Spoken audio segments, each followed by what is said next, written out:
greater network as compared to LAN. Multiple LANs will establish a MAN and multiple MANs will establish a wide area network.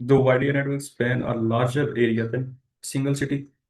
They use a long distance communication networks for connection, thereby increasing the cost. The internet is a good example of that.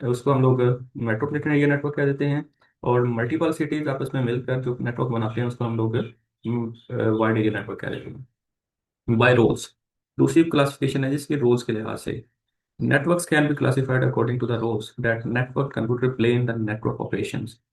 Peer-to-peer, server-based, and client-based are the types of roles into which networks are classified. ठीक है, ये उसके role based होते हैं। ये एक logically चीज है। ठीक है, इसके अंदर जियोग्राफिकली हम लोग मैटर नहीं करता, ये उसकी लोकेशंस क्या हैं, कैसे वो उनको इंस्टॉल किया गया है। इसमें हम ये देखेंगे कि हर एक कंप्यूटर के पास क्या रोल है, उसके उसको जो कंप्यूटर एक्सेस कर रहे हैं उनको कितनी एक्सेस दी गई है। तो ये सारी ये कहते हैं इसको रोल्स। तो इनको कैटेगरिकली यहाँ पे तीन हिस्सों में डिवाइड किया गया: peer to peer, server based and client based. Peer to peer basically जो कनेक्शंस होते हैं या फिर नेटवर्क की टाइप्स होती हैं, वो आमतौर पर इसको इंडिपेंडेंट कंप्यूटर्स भी कह देते हैं। All computers are considered equal, हर किसी को इक्वल एक्सेस होती है, इक्वल राइट्स होते हैं, और वो इंडिपेंडेंटली काम कर रहे होते हैं। Each computer control its own information and is capable of functioning as either a client or a server depending upon the requirement। वो इंडिपेंडेंटली काम कर रहे होते हैं, क्लाइंट और server depending upon the requirement. इसमें ये मैटर नहीं करता कि मतलब वो फलां कंप्यूटर, एक कंप्यूटर एक की एक्सेस मिलेगी हमें तो फिर बाकी कंप्यूटर चलेंगे, क्योंकि इसमें सर्वर एग्जिस्ट ही नहीं कर रहा होता है। Peer to peer networks are inexpensive and easy to install.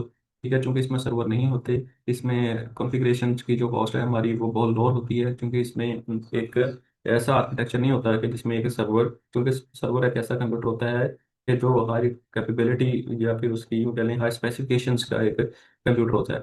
वो सबसे एक्सपेंसिव होता है, क्योंकि वो इसलिए नहीं होता है, वो पीयर टू पीयर मॉडल है, तो इसकी वजह से इसकी जो कॉस्ट है वो इतनी ज़्यादा नहीं होती। इसको इंस्टॉल करना ईजी है। They are popular as home networks and for using small company, छोटी छोटी कंपनी के अंदर इसको यूज कर लिया जाता है। पीयर टू पीयर के अंदर most operating system come with the built in peer to peer networking capability. The maximum number of peers that can be operate on a peer to peer network is 10। ये एक यूं कह लें कि एक nominal सी एक वैल्यू रखी गई है कि उसमें 10 हो सकती है, लेकिन इससे एक्सीड भी हो सकती है, लेकिन उसकी वजह से नेटवर्क स्पीड बहुत ज़्यादा स्लो डाउन हो जाती है। Each pair shares resources and allows others open access to them. हर एक जो है बेसिकली कंप्यूटर जो है इसमें अपने रिसोर्सेज को शेयर करता है और दूसरे उसको ओपन भी कर सकते हैं, जो कि इसमें इंडिपेंडेंट होता है, इसमें कोई इतना प्रॉब्लम नहीं होता। Peer-to-peer networks become then difficult to manage when more security is added to resources, since the users control their security by password protecting shares। तो इसमें सिक्योरिटी मैकेनिज्म बहुत वीक होता है, क्योंकि मॉनिटरिंग जो है इसकी वो सेंट्रलाइज नहीं होती। Shares can be document folders, printers, peripheral, and any other resources they can control on their computers। मतलब इसमें सारी चीज़ें शेयर तो हो जाती हैं, लेकिन प्रोटेक्शन जो ये आपकी सिक्योरिटी है उसमें बहुत ज़्यादा वल्नरेबिलिटीज होती हैं। ये इसका आर्किटेक्चर है जी हमारे पास। ठीक है, ये इसका जियोग्राफिकली तो ये मैटर नहीं कर रहा होता, लेकिन इसको रिप्रेजेंट किया गया इस तरह से कि ये देखिए, ये एक कंप्यूटर, ये सारे पीछे केबल अटैच है, सारे इंटरकनेक्टेड तो हैं, बट ये इनमें कोई भी सर्वर नहीं है। ये सारे के सारे कंप्यूटर जो हैं एक दूसरे से डाटा शेयर कर सकते हैं। अब सपोज अगर ये खराब हो जाता है या ये खराब हो जाता है तो इन दो तीन पे कोई फर्क नहीं पड़ने वाला, क्योंकि ये इंडिपेंडेंटली काम कर रहे होते हैं। तो सर्वर बेस्ड कौन से होते हैं? ये server based network offer centralised control and is designed for resource operations in server based network. Dedicated server controls and network, यानी कि एक ऐसा नेटवर्क जो इसमें सारे के सारे सर्वर्स ही काम कर रहे होते हैं। सर्वर बेस्ड है, यानी कि डेडिकेटेड सर्वर यूज होते हैं इसके अंदर। सर्वर बेस्ड के अंदर dedicated server is one server that serves the network by storing the data, applications, resources and also provide access to resources required by the client. Client को जैसी चीजें चाहिए वैसे ये सर्वर्स उनको प्रोवाइड कर रहे होते हैं। These servers can also control the network security from the centralised locations और share it with other specially configured servers. क्योंकि सर्वर की जो स्पेसिफिकेशंस है, कैपेबिलिटीज है, as compare to client computers, वो बहुत ही हाई होती हैं। तो ये इसके अंदर जो सिक्योरिटी मैकेनिज्म वो बहुत स्ट्रॉन्ग होता है, इसमें मॉनिटरिंग बहुत स्ट्रॉन्ग होती है, इसमें file sharing, resource sharing, each and everything. इसके अंदर डेडिकेटेड सर्वर बेस्ड सॉफ्टवेयर होते हैं, जिसकी वजह से हमारा जो सिस्टम है वो बहुत ज़्यादा स्मूथली काम कर रहा होता है। इसलिए as compare to peer model या पेयर टू पेयर क्लासिफिकेशन इसको ज़्यादा प्रेफर किया जाता है। तो ये है जी हमारे पास सर्वर बेस्ड। ठीक है, सर्वर बेस्ड नेटवर्क है, इसमें एक सर्वर है यहाँ पे हमारे पास, ये अदर क्लाइंट्स हैं। तो ये सारी के सारे जो क्लाइंट्स हैं ये बेसिकली इस मेन कंप्यूटर सर्वर से सर्विसेज ले रहे हैं, फिर आगे उसको वो शेयर कर रहा है। ये वाला सर्वर जो है इन कंप्यूटर्स को अपने जो फाइल्स हैं, जो भी चीज़ें, इनको वो अलोकेट कर रहा है। Client-based network servers process a request from a client and return just a result. These networks take advantage of the powerful processing capabilities of the both client and servers. Application server and communication server are examples of client based networks. इसके अंदर ये हमारे पास एक architecture है। इसके अंदर ये होता है कि आप लोग यहाँ पे देख सकते हैं कि डायरेक्टरी सर्वर सर्वर है। इसमें हमारे पास जितनी भी चीज़ें हैं वो डायरेक्टरी की शक्ल में पड़ी हुई हैं। ये एक अलग सर्वर है, ये एक अलग सर्वर है, ठीक है। इस तरह से और भी हम इसके अंदर सर्वर, जैसे कि ये एप्लीकेशन सर्वर है, ये फाइल एंड प्रिंट सर्वर है, ठीक है। ये यानी कि डेडिकेटेड सर्वर्स हैं यहाँ पे जो अटैच किए हुए हैं। अब होता यूं है कि ये जो तीनों कंप्यूटर्स हैं या यूजर्स हैं या क्लाइंट्स हैं, अब वो डाटा एक्सेस करना चाहते हैं। फॉर एग्जांपल वो फाइल बेस्ड है, तो वो रिक्वेस्ट जाएगी इन चारों सर्वर्स के ऊपर। लेकिन हमारा नेटवर्क क्या करेगा, बेसिकली जो डेडिकेटेड सर्वर है उससे डाटा को रिट्रीव करके इसकी रिक्वेस्ट को फुलफिल कर देगा। अगर उसने ईमेल सेंड करनी है तो फिर इसके लिए ये वाला सर्वर यूज होगा। अगर उसने कोई एप्लीकेशन यूज़ करनी है तो फिर उसके लिए ये वाला सर्वर यूज़ होगा। अगर उसने कोई फाइल एंड प्रिंट वगैरह प्रिंटिंग के ऊपर काम करना है तो फिर उसके लिए ये वाला सर्वर शेयर होगा। तो इस तरह से क्लाइंट बेस्ड नेटवर्क्स होते हैं कि क्लाइंट को जिस तरह की सर्विसेज की ज़रूरत है उसको उसी तरह के सर्वर की जो एलोकेशन कर दी जाती है। तो इस तरह से जो एक नेटवर्क बनता है उसको हम लोग कहते हैं कि वो एक क्लाइंट बेस्ड नेटवर्क होता है। Summary: a network consists of two or more entities sharing resources and information. A computer network consists of two or more computers that are connected and are able to communicate. The basic purpose of the network is to enable effective communication, share resources, and facilitate centralized management of data. Networks can be classified according to their geographical boundaries or their component roles. ये अभी हमने देखा। Thank you very much.